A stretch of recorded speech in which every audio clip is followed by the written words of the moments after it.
សួស្តីអ្នកគ្នាថ្ងៃនេះខ្ញុំមកសរុបភាគ2ដល់ភាគទី12រឿ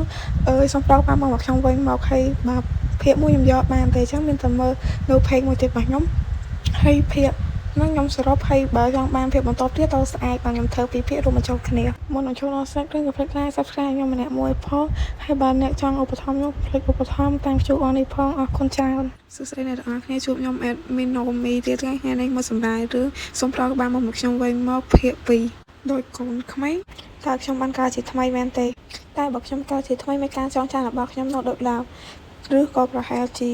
ខ្ញុំសំណាងល្អបានរួចជីវិតហើយមានការរងរបួសពិបាកកម្រើកបន្តិចបន្តួចលួយនៅបម្រើក៏បានហៅក្មេងតូចរបស់យើងធ្វើឲ្យនាងភ្ញាក់ជាខ្លាំងដៃជើងខ្ញុំតូចឬក៏មុខរបស់នាងធំពេកអ្នកបម្រើនោះនិយាយថាណែអឹមទៅឲ្យកុំរញ៉េរញ៉ៃពេកពេលនេះខ្ញុំខ្លាចជាទារកតើខ្ញុំបានខ្លាចជាទារកមែនទេការធ្វើជាទារកពិតជាមិនស្រួលមែនអ្នកបម្រើបានក្លកណាត់រស់ហើយក្មេងតូចរបស់យើងបាននិយាយថានាងចង់សម្រាប់ខ្ញុំហើយតើនាងមិនចេះមើលក្មេងទេក្មេងត្រូវការមើលថែឲ្យបានល្អដោយទ្រព្យសម្បត្តិជាតិអញ្ចឹងតើនាងដឹងទេថាក្មេងមានវិតមន្តមានសារៈសំខាន់ប៉ុណ្ណាខ្ញុំអាចកម្រើបានបន្តិចបន្តួចហើយ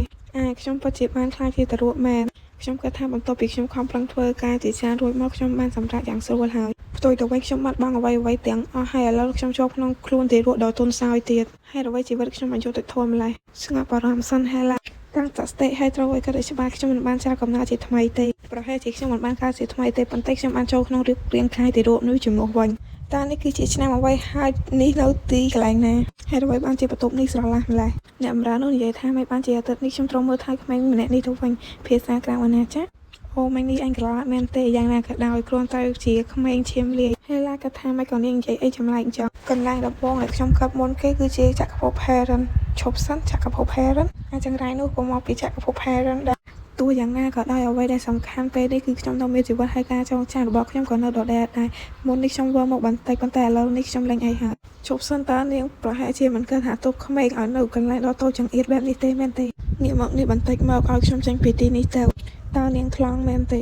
តែថាទៅតើខ្ញុំអាចប្រើវេទមន្តបន្តទៀតបានទេសាកសិនខ្ញុំដឹងថាវាមើលទៅដូចជាកំពុងធ្វើអ្វីផ្សេងក៏ដោយនាងបានប្រើវេទមន្តធ្វើឲ្យថោធ្លាក់បាយរស់ហើយនាងក៏បន្តទៀតថាធូរទ្រង់បន្តិចខ្ញុំនៅតែអាចប្រើវេទមន្តបានបំរើឆ្ងល់ហេតុអ្វីបានជាថោធ្លាក់បាយភ្លាមហេរ៉ាបន្តនិយាយទៀតថាដូច្នេះខ្ញុំអាចប្រើវេទមន្តបានខ្ញុំមានអារម្មណ៍ថាខ្ញុំកាន់តែទន់ខ្សោយក្នុងរាងកាយនេះខ្ញុំសង្ឃឹមថាវានឹងមានការប្រសើរឡើងជាដំបូងខ្ញុំត្រូវតែដឹងថាកន្លែងនេះគឺជាកន្លែងណារួចហើយខ្ញុំនឹងចាក់ចេញពីទីនេះបន្ទាប់មកខ្ញុំនឹងទៅសូឡូភាដើម្បីទៅសងសឹកបន្ទាប់ពីខំងើបអស់មួយសន្ទុះរួចហើយគិតថាហេតុអ្វីបានជាដៃជើងរបស់ខ្ញុំទន់ខ្សោយម្ល៉េះឬមួយក៏ខ្ញុំទើបតែអាយុ10ខែទេខ្ញុំមិននឹងអាចទៅសងសឹកបានទៅអ្នកប្រាជ្ញាថាថ្ងៃនេះមិនល្អសោះពេលនេះខ្ញុំមិនអាចទៅស៊ីឡូភាជាមួយនឹងរាងកាយនេះទេការសងសឹកក៏កាន់តែមិនអាចទៅរួចមានតែចាំធំឡើងសិនទេខ្ញុំមិនអាចដល់ស្ងៀមនៅក្នុងកត្រនេះបានទេខ្ញុំត្រូវតែប្រមូលផ្ដុំវេទមន្តជោគជ័យហើយខ្ញុំនឹងចេញពីកត្រនេះរស់ហើយផ្លាស់ទីទៅអត់ខ្ញុំមានអារម្មណ៍ថានឹងដួលប្រសិនបើខ្ញុំបាត់បង់ការផ្ដោតអារម្មណ៍របស់ខ្ញុំសូម្បីតែមួយផ្លែបើចង់មានខ្ញុំខ្វះជាជាប់ហើយបើក្បាលរបស់ខ្ញុំស៊ីនឹងអត់នោះខ្ញុំអាចធ្វើវាបានហើយពេលនេះត្រូវតែប្រញាប់ចេញរស់ហើយរកថាទីនេះគឺជាកន្លែងណាវាសោកសៅស្រស់ប្រឈឺចង្គង់ហេតុអ្វីបានជាមិនមានកម្រាស់ព្រំនៅក្នុងបន្ទប់ចឹងតើពួកគេមិនខ្វល់អំពីសុខភាពខ្លួនក្មេងទេព្រះអើយហេតុអ្វីបានជាចេញមកក្រៅកើតអញ្ចឹងតើនេះមិនទាន់ចេញទេឯងចាប់ផ្ដើមធ្វើឲ្យយើងឈឺក្បាលហើយតើឯងចេញក្រៅបានយ៉ាងម៉េចរមៀលឬតើនេះជាភ្នែកពណ៌ប្រាក់កូនក្មេងដែលមានភ្នែកពណ៌ប្រាក់នៅអាណាចក្រហើយខ្ញុំបានដឹងតែមួយគ្រួសារប៉ុណ្ណោះឯងពិតជាធ្វើឲ្យយើងឈួតមែនតើអាចជាឆាប់ដៃតើខ្ញុំរវល់ណាស់តើនេះគឺជាអ្វីអាណាចក្រហើយគ្រាន់តែដកបាមកចេញពីមកភ្លាមក៏ងុយគេភ្លាមប៉ុន្តែនៅតែបន្តគិតទៀតថាខ្ញុំមានអារម្មណ៍ថាមិននេះខ្ញុំកំពុងគិតអ្វីមួយត្រូវហើយក្បាលមកខ្ញុំត្រូវការក្បាលមកវាមានរយៈពេល1ខែហើយចាប់តាំងពីគេបានឃុំខ្ញុំនៅក្នុងបន្ទប់នេះធ្វើខ្លួនរឹងរូសពេលគ្មានប្រយោជន៍ទេដូច្នេះខ្ញុំក៏ឈប់ទៅប៉ុន្តែខ្ញុំបានសង្កេតឃើញគ្រប់យ៉ាងនៅក្នុងបន្ទប់នេះដូចគ្នាដោយសារតែបែបនឹងខ្ញុំអាចរកព័ត៌មានបានខ្លះទីមួយពួកអ្នកបម្រើនឹងបដូរវេនគ្នាមួយអាទិត្យម្ដងដើម្បីមកពីនេះភាគច្រើនពួកគេមិនសូវចាប់អារម្មណ៍ជាមួយនឹងខ្ញុំទេពួកគេមើលទៅដូចជាមិនចង់ធ្វើការទេហើយការមើលថែរបស់ខ្ញុំក៏មិនល្អដែរខ្ញុំមានន័យថាទោះនិយាយជាមួយអ្នកបម្រើក៏គ្មានប្រយោជន៍ដែរឆាប់ផឹកឲ្យលឿនទៅពួកនាងដូចជាមានការងារធ្វើច្រើនទៀតពេលឲ្យខ្ញុំផឹករួចក៏ទៅបាន4ទៅ5ម៉ោងទៅអស់ហើយល្អណាស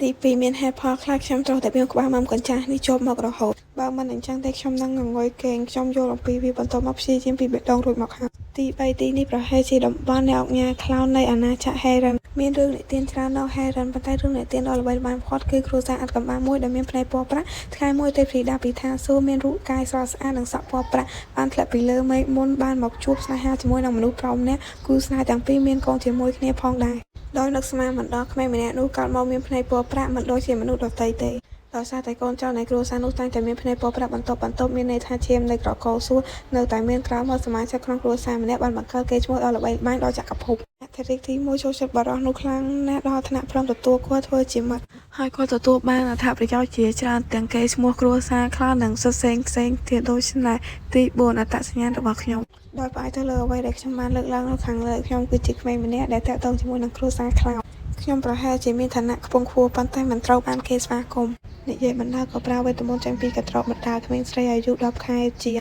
ហើយនៅហៅខ្ញុំថាក្មេងស្រីឈាមលាយមានន័យថាខ្ញុំជាកូនមិនស្របច្បាប់មែនទេជប់តើខ្ញុំជាកូនស្រីរបស់អាមនុស្សឈួតឆារ៉នខ្លោននោះមែនទេមិនអាចទៅរួចទេឲ្យខ្ញុំកើតជាកូនអ្នកដឹកនាំគ្រួសារដេឆាខ្លោនដែលលួចមានស្រីល្អជាទី5ខ្ញុំមិនចូលចិត្តឆារ៉នខ្លោនទេទី6ប្រសិនបើខ្ញុំខ្លាចជាកូនរបស់ដេឆាខ្លោននោះមានន័យថាចរ៉ុននិងខ្ញុំនឹងខ្លាចជាបងប្អូននឹងគ្នាឈួតម៉ែខ្ញុំត្រូវតែចេញពីគ្រួសារដ៏ឈួតនេះតែមុននឹងទៅខ្ញុំត្រូវតែប្រើវេទមន្តរបស់ខ្ញុំម្ដងទៀតប៉ុន្តែភាគច្រើននៃវេទមន្តរបស់ខ្ញុំបានបាត់បង់អស់ហើយដូច្នេះខ្ញុំអាចប្រើអ្វីដែលខ្ញុំអាចចាប់បានអំពីរាងកាយនេះពេលចេញទៅហើយខ្ញុំនឹងទៅរកមណ្ឌលកុមារកំព្រានៅមណ្ឌលកុមារកំព្រាដ៏ល្អឥតខ្ចោះមិនមានចំណុចខ្សោយមានគ្រួសារគ្រាន់តែជាចំណុចខ្សោយតែប៉ុណ្ណោះគ្រួសារខ្លោនបានយកឈ្នះកម្លាំងមិនបានទេទោះបីជាអ្នកជំនាញវេទមន្តក៏នៅភ្លាត់ឈ្នះដោយដារបស់ពួកគេរួមមិនអស់មកហើយ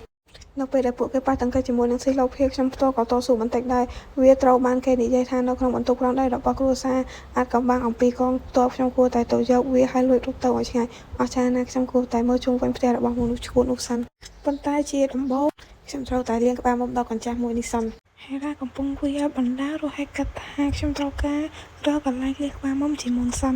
កន្លែងដែលមានទឹកសម្រាប់លាងក្បាលមុខកន្លែងដែលមានទឹកសម្រាប់លាងចង្រៃយកវិមាននេះធំណាស់វាមិនបានប្រមាណហើយក៏ឈប់នៅកណ្ដាលសាលតែម្ដងវានឹងចំណាយពេលយូរបើមើលជុំវិញវិមានជាមួយនឹងរាងកាយដ៏តូចនេះតែថាក្បាលមុខនេះធ្វើឲ្យខ្ញុំញៀននឹងវាជាខ្លាំងខ្ញុំគិតថាវាមានប្រសិទ្ធភាពបន្ធូរអារម្មណ៍ផងដែរខ្ញុំមិនជឿទេថាខ្ញុំកំពុងស្វែងរកការលួងលោមអំពីក្បាលមុខនេះតែយ៉ាងណាក៏ដោយខ្ញុំត្រូវតែរកកន្លែងលាងក្បាលមុខនេះវាក៏ខ្វក់ណាស់ហើយនាងក៏កលែកមើលជុំវិញក៏ប្រទះឃើញទឹកនាងក៏ស្រែកបន្ទាប់ពីបានងើយទៅមើលប្រភពទឹករួចហើយគិតថាខ្ញុំមិនដឹងថាវាខ្ពស់ដល់ម្លឹងទេខ្ញុំមិនអាចមើលឃើញអ្វីដែលនៅខាងក្នុងទេតើខ្ញុំគួរត្រឡប់ទៅវិញទេប៉ុន្តែខ្ញុំប្រើពេលវេលាច្រើនណាស់ដើម្បីមកទីនេះទេខ្ញុំគួរតែសាកល្បងវាជាមុនសិនក៏រួចនាងក៏ខំចង្អើតដើម្បីលាងក្បាលមុខនោះប្រឡែកមើលកន្លែងផ្សេងទៀតឃើញបរិសុទ្ធពីរនាក់កំពុងតែរស់ហើយបរិសុទ្ធម្នាក់បានប្រទះឃើញហេរ៉ារស់ហើយសួរអ្នកបម្រើរបស់គាត់ឈ្មោះកូននោះថានោះគឺជាអ្វីហើយអ្នកបម្រើរបស់គាត់តបថានោះគឺជាកូនក្មេងទីរួចហ្នឹងណាអ្នកគិតថាខ្ញុំមិនដឹងមែនទេខ្ញុំចង់មានន័យថាតានាងកំពុងតែធ្វើអ្វីនៅទីនោះនេះគឺជាមេដឹកនាំគ្រួសារខ្លោនដេឆាខ្លោនតើអ្នកណាឲ្យក្មេងនៅជុំវិញទីនេះនាងគឺជាកូនស្រីរបស់លោកប្រុសតូចកូនរបស់បាលីអញ្ចឹងនាងជាក្មេងដែលទៅនឹងកើតទេចឹងតើនាងកំពុងតែធ្វើអីនៅទីនោះដេឆាខ្លោនក៏បានងាកទៅមើលហេរ៉ាមានសម្លេងមួយបាននិយាយថាមានរឿងអីនឹងលោកពុកអ្នកស្នងមរតករបស់គ្រួសារខ្លោនឆារ៉ុនខ្លោនឆារ៉ុនបានសួរលោកញ៉ាថានោះគឺជានរណាហើយលោកញ៉ាបានឆ្លើយតបថានោះគឺជាកូនរបស់ប្អូនប្រុសរបស់ឯងដែលទុកចោលកូនក្មេងម្នាក់នោះនាងត្រូវតែជាអ្នកដែលគេបានបង្កើតជាមួយនឹងនារីម្នាក់នោះរួចហើយរត់ចេញពីគ្រួសារប៉ុន្តែគេបានស្លាប់ទាំងវ័យក្មេងមានតែទារកម្នាក់នេះប៉ុណ្ណោះដែលគេបញ្ជូនត្រឡប់មកវិញឯហេរ៉ាវិញកំពុងឆ្អើតឡើងវិដួលធ្វើឲ្យលោកញ៉ាញលាន់មកស្រ័យនាងចេញក្រៅនៅទីនេះមានន័យថាពួកអ្នកបម្រើធ្វើការងារមិនបានល្អទេនិយាយបណ្ដាក៏បញ្ចេញចំហាយធម្មពលបណ្ដាធ្វើឲ្យអ្នកបម្រើនៅទៅនោះភ័យខ្លាចជាខ្លាំងហើយលោកញ៉ាក៏ឃើញរួចហើយនិយាយថាត្រជាក់ចិត្តឆារ៉ុននិយាយទៅកាន់លោកញ៉ាថាលោកពុកចិត្តល្អពេកហើយអត់ទេមកពីអញបញ្ចេញអារម្មណ៍ខ្លាំងពេកហើយឆារ៉ុនក៏មានអីនិយាយរួចហើយក៏សម្លឹងមកមុខលោកអុកញ៉ាខ្ញុំមិនអាចឈោងដល់ទេព្រោះតែដៃខ្លីៗនេះទោះខ្ញុំព្យាយាមយ៉ាងណាក៏ដោយប៉ុន្តែប្រហែលជាខ្ញុំអាចលាងវាដោយប្រើវេទមន្តបានគិតរួចក៏បានស្រែកឡើងគាំងមួយសន្ទុះរួចហើយគាត់បន្តទៀតថាខ្ញុំមិនអាចប្រើវេទមន្តរបស់ខ្ញុំបានទេនៅពេលដែលខ្ញុំកំពុងឈរចង់ប៉ុន្តែខ្ញុំមិនចង់ធ្វើរឿងអាម៉ាស់នោះម្ដងទៀតទេពេលដែលខ្ញុំនៅក្នុងកណ្ដាលថ្ងៃអញ្ចឹងហើយខ្ញុំត្រូវតែដេកនៅលើអត់ទៀតចុះបើមានអ្នកណាម្នាក់ឃើញខ្ញុំនោះពិតជាគួរឲ្យខឹងមែនហើយហេតុអ្វីបានជាសម្លេងចេញមកគួរឲ្យខ្មាស់អៀនបែបនេះ ខ្ញុំសុំទោសអ្នកទាំងអស់គ្នាព្រោះខ្ញុំពងបកសម្រាយអញ្ចឹងទៅវាមេឃភ្លៀងមកភ្លាមអញ្ចឹងបើមានទឹកសម្លេងទឹកភ្លៀងធ្លាក់អីមកអញ្ចឹងខ្ញុំពិតជាសុំទោសខ្លាំងមែនតើខ្ញុំពិតជាហត់ណាស់ហេតុអ្វីបានជាពួកគេមកផ្ដុំគ្នាអីនៅទីនេះវិញឈប់នោះគឺជាដេឆានិងចារ៉ុនខ្លោនដូចខ្ញុំកិនចឹងនេះគឺជាវិមានរបស់គ្រួសារខ្លោនពួកគេមើលទៅមិនខុសគ្នាប៉ុន្មានទេបើប្រៀបធៀបទៅនឹងពេលដែលខ្ញុំបានជួបពួកគេនៅចុងក្រោយដែលមានន័យថាមិនយូរប៉ុន្មានទេចាប់តាំងពីខ្ញុំបានស្លាប់ទៅសំណាងហេតុដែលអំបីមេនេះខ្ញុំមិនបានប្រើវេទមន្តពួកគេនឹងឃើញការអាម៉ាស់របស់ខ្ញុំមិនខានទេសម្រាប់ឆារ៉ុនខ្លោនមកទៅគួរឲ្យរំខានបងឆារ៉ុនខ្លោនជាមនុស្សឆ្លាតហើយគេមានទេពកោសល្យច្រើនយ៉ាងលើសពីនេះទៅទៀតនៅដឹងពីវិធីបញ្ឈប់ការប្រើវេទមន្តទៀតផងខ្ញុំស្គាល់គេនៅពេលដែលខ្ញុំអាយុ16ឆ្នាំគេមិនចូលចិត្តអ្នកដែលមានឋានៈទាបជាងខ្លួនទេហើយគេតាក់ទងជាមួយនឹងពួកអបជនឋានៈខ្ពស់ប៉ុន្តែដេឆាខ្លោនគឺជាមនុស្សម្នាក់ដែលពិបាកដោះស្រាយជាមួយមានច្រើនដងដែលខ្ញុំត្រូវបានវាយប្រហារតាមសម្បត្តិរបស់គាត់នៅពេលខ្លះខ្ញុំត្រូវបញ្ជាពេលការឆ្លើយតបទៅវិញរហូតដល់ថ្ងៃប្រជុំត្រកូលនីមួយៗវាជាវិធីដែលខ្ញុំប្រឈមមុខជាមួយគាត់នៅពេលដែលខ្ញុំនៅខ្វះបទពិសោធន៍នោះហើយជាវិធីការពារប្រទេសដ៏មានតម្លៃរបស់ខ្ញុំអង្គុយគិតសោកព្រាមនោះក៏សាយរួចហើយបន្តអង្គុយគិតទាំងមានមោទនភាពលើខ្លួនឯងទៀតថាប៉ុន្តែម្ដងនេះខ្ញុំបានជាស្នេហ៍មិនមានគ្រួសារណាដែលសប្បាយចិត្តបន្ទាប់ពីបាត់ព័ត៌មានអំពីកងទ័ពសម្ងាត់និងកងកម្លាំងទាំងអស់ត្រូវបានគេលួចនោះទេហើយនាងក៏បានស្រែករលោឡើងពេញនឹងឆារ៉ុនឃើញចឹងក៏បញ្ជាឲ្យអ្នកបម្រើយកនាងទៅបន្ទប់របស់នាងវិញភ្លាមនោះអ្នកបម្រើក៏រត់មករកហេឡារស់ហើយហេឡាក៏ថាមនុស្សកំសាអស់នេះអ្នកបម្រើបានឲ្យហេឡាឈប់រស់ហើយហេឡានេះកាត់ក្នុងចិត្តថាទេមិនទាន់បានលៀងទេខ្ញុំស្បាជាឈឺមិនខានទេបើខ្ញុំនៅពីងប៉ាមកខ្វាក់នេះទៀតហើយពួកគេក៏បានមើលអ្នកបម្រើដេញចាប់ហេឡារស់ហើយឆារ៉ុនបាននិយាយថាក្មេងម្នាក់នេះរំលឹកខ្ញុំអំពីសត្វកន្លាតសូមចាំថាលោកពុកគឺជាមនុស្សតែម្នាក់គត់ដែលនិយាយថាលោកពុកមិនទទួលស្គាល់នាងទេលោកពុកក៏ដឹងដែរថាក៏មិនស្របសមមិនអាចប្រើនាមត្រកូលខ្លោនបានទេនាងមិនមែនជាផ្នែកមួយនៃគ្រួសាររបស់យើងទេឆាងាកទៅមើលពីអ្នកនោះដេញឆាប់គ្នារស់ហើយនិយាយទៅកាន់ឆារ៉ុនថាឯងមិនចាំបាច់រំលឹកយើងទេយើងដឹងច្បាស់ណាស់ដល់ពីវគ្គមុនអ្នកបម្រើដេញចាប់ហេឡារស់ហើយហេឡាក៏ថានាងមិនទាន់បានលាក្បាលមុំទេបើនាងនៅលាក្បាលមុំនេះទៀតនាងស្បាជាឈឺមិនខានទេវារត់គេមិនបានប្រមាណហើយអ្នកបម្រើក៏បានចាប់ហេឡារស់ហើយនិយាយថាទីផុតខ្ញុំចាប់អ្នកនាងបានហើយខ្ញុំមានបញ្ហាដោយសារតែអ្នកនឹងហើយតើនាងបានចាប់ខ្ញុំដល់ងាយដោយរបៀបនេះទេដែលខ្ញុំរត់ដោយប្រើធម៌ពលរបស់ខ្ញុំនេះគ្រាន់តែជាការអាម៉ាស់ប៉ុណ្ណោះខ្ញុំធ្លាប់ជាអ្នកប្រើវេទមន្តដ៏ខ្លាំងបំផុតក្រោយមើលនៅក្នុងបន្ទប់របស់ហេឡាវិញមានសំឡេងចេញមករស់ហើយអ្នកបម្រើនិយាយថាអូថ្ងៃនេះនាងស្ងប់ស្ងាត់ល្អម្ល៉េះអ្នកនាងអំទៅហើយនៅឲ្យស្ងៀមចឹងល្អហើយនាងគ្មានអ្វីទេហេតុអ្វីបានជានាងសប្បាយចិត្តម្ល៉េះហ្នឹងដឹងអ្នកបម្រើនិយាយឬក៏ហេឡានិយាយទេនាងគ្រាន់តែជាក្មេងឈាមលាយចឹងតែយកតើខ្ញុំកំពុងគិតអីនោះអ្នកម្ដាយនិយាយទាំងដកដង្ហើមធំថាឯងគឺជាក្មេងឈាមលាយប៉ុន្តែជាផ្នែកមួយនៃគ្រួសារថ្លៃថ្នូរមិនបាច់ធ្វើការឲ្យធ្វើអ្វីដោយខ្លួនឯងនាងគិតថាខ្ញុំចង់មែនទេតើនាងចង់ជាប់ឃុំនៅទីនេះដែរមែនទេខ្ញុំនឹងចេញទៅក្រៅដូច្នេះឯងត្រូវតែនៅឲ្យស្ងៀមទៅគួរអរគុណឯងហើយដែលមិនរើរឿងមួយអាទិត្យកន្លងមកនេះតើនាងនិយាយថាមួយអាទិត្យតើនាងមានន័យថាម៉េចខ្ញុំធ្វើដូចជាមនុស្សល្ងងពេញមួយសប្តាហ៍ញ៉ាំកេងហើយវាចុះឡើងញ៉ាំហើយកេងនេះហើយជាមូលហេតុដែលខ្ញុំមិនបានចេញក្រៅដើម្បីលើកបានមកដល់កាចាស់នេះលើចុងក្រោយដែលខ្ញុំបានឃើញវាធ្លាក់ពីលើដីនៅប្រហែលថ្ងៃមុននេះហើយពេលនេះវាចាប់ផ្ដើមមានក្លិនមិនល្អតើវាដុះសុទ្ធមែនទេសំណាងល្អហើយដែលមានរាងកាយជាអ្នកវេទមន្តដែលអាចបន្សុទ្ធខ្លួនឯងបានវាជាមូលហេតុដែលអ្នកវេទមន្តមិនសូវមានការឈឺចាប់ទោះយ៉ាងណាក៏ដោយមានករណីជាច្រើនដែលពួកគេបានបរាជ័យក្នុងការគ្រប់គ្រងថាមពលវេទមន្តរបស់ពួកគេខ្ញុំត្រូវតែប្រុងប្រយ័ត្នចំពោះរឿងនោះព្រោះរាងកាយក្មេងម្នាក់នេះទន់សាយបើប្រើវេទមន្តច្រើននឹងមានគ្រោះថ្នាក់វាអាចបំផ្លាញរាងកាយនេះបានយ៉ាងងាយស្រួលខ្ញុំត្រូវការបៀងបាមុំនេះដើម្បីក៏ប៉ុន្តែវាហាក់បីដូចជាវាធ្វើឲ្យខ្ញុំល្ងងទៅខ្ញុំសូមជូនពរឲ្យវេទមន្តរបស់ខ្ញុំបានស្ដារឡើងវិញដើម្បីដោះស្រាយរឿងជាច្រើនវាចំណាយពេលយូរដើម្បីមកដល់ចំណុចនោះទៅខ្ញុំអាចបាត់បង់វាដោយរបៀបណាខ្ញុំមិនអាចបន្តបែបនេះបានទៀតទេខ្ញុំត្រូវតែលាងក្បាលមុំនេះចេញឲ្យបានខ្ញុំបានវាចេញពីទ្វារហើយមកដល់សាលធំឃើញអត់សូម្បីតែរាងកាយដ៏តូចនេះក៏មិនអាចបញ្ឈប់ភាពអស្ចារ្យរបស់ខ្ញុំបានដែរខ្ញុំវានៅលើថ្មទាំងនោះធ្វើឲ្យដៃនិងជង្គង់របស់ខ្ញុំឈឺហើយទីរួមមិនអាចវានៅលើផ្ទៃរឹងបានទ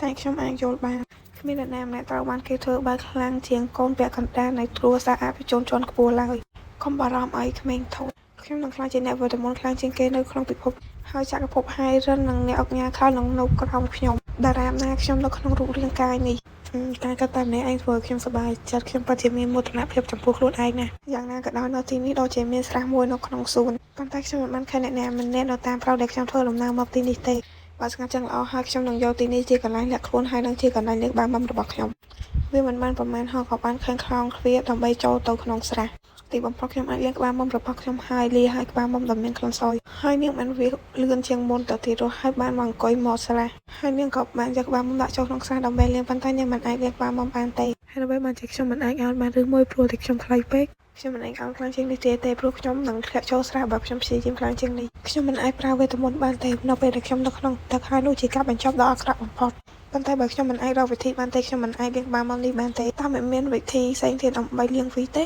េហើយជប់សិនបើខ្ញុំមិនអាចអង្គុយលាងក្បាលមុំបានទេខ្ញុំអាចដេកលាងក្បាលមុំបានតើនាងគិតថានាងអាចលាងក្បាលមុំបានហើយរស់ហើយនាងគិតទាំងសប្បាយចិត្តថានាងមានក្បាលមុំស្អាតដើម្បីមុំហើយប៉ុន្តែវាមិនដូចការកាត់របស់នាងទេនាងមិនអាចលាងក្បាលមុំជ្រះបានទេខ្ញុំគិតថាវាមិនខុសគ្នាប្រមាណទេប៉ុន្តែខ្ញុំមានអារម្មណ៍ថាវាបានលាងស្អាតជាងមុននាងកំពុងកត់សោកមានសមាគមប្រុសម្នាក់ដើរមករយសួរនាងថាជាអ្នកណាគេធ្វើឲ្យនាងភ្ញាក់ធ្វើឲ្យជ្រុះក្បាលមុំរស់ហើយនាងរត់មួយពីរដើម្បីចាក់ក្បាលមុំកុំឲ្យជ្រុះដល់ដីទាល់មានអ្នកប្រាជ្ញម្នាក់និយាយថាប្រសិនបើអ្នកជ្រុះអាហារមួយដុំនៅលើទេប៉ុន្តែអ្នកប្រមូលមុន3វិនាទីនោះអ្នកនឹងអាចញ៉ាំបានជាធម្មតាខ្ញុំបានរើសវានៅមុន3វិនាទីចឹងវាមិនអីទេអញ្ចឹងតោះចប់ហើយមានសលេងមួយបានហារស់ហើយសួរថានាងជាអ្នកណាគេសួស្តីអ្នកទាំងអស់គ្នាជួបខ្ញុំនៅនេះថ្ងៃនេះមកសម្រាប់រឿងសំប្រាប់បានមកខ្ញុំវិញមកភាគ5ហើយកូននឹងនិយាយបន្តទៀតថាខ្ញុំមិនដែលឃើញឯងពីមុនមកទេគេមើលទៅដូចធ្លាប់ស្គាល់ភ្នែកអត់ស្រួយសក់ពណ៌ខ្មៅគេរំលឹកខ្ញុំអំពីឆារ៉ុនក្លោដឯងជាភ្នែកមួយនៃគ្រួសាររបស់យើងមែនទេឯងមិនគួរមកទីនេះទេខ្ញុំចាំបានថាឆារ៉ុនក្លោដមានកូនប្រុសម្នាក់ឯងនឹងមានបញ្ហាប្រសិនបើឪពុករបស់ខ្ញុំបានរកឃើញឯងគេមើលទៅដូចជាឪពុករបស់គេណាប៉ុន្តែគេទន់ភ្លន់ជាងឆារ៉ុនក្លោដគឺជាប្រភេទមនុស្សដែលមិនស្ទាក់ស្ទើរក្នុងការកាត់ផ្តាច់សម្ព័ន្ធមិត្តរបស់គាត់ប្រសិនបើចាំបាច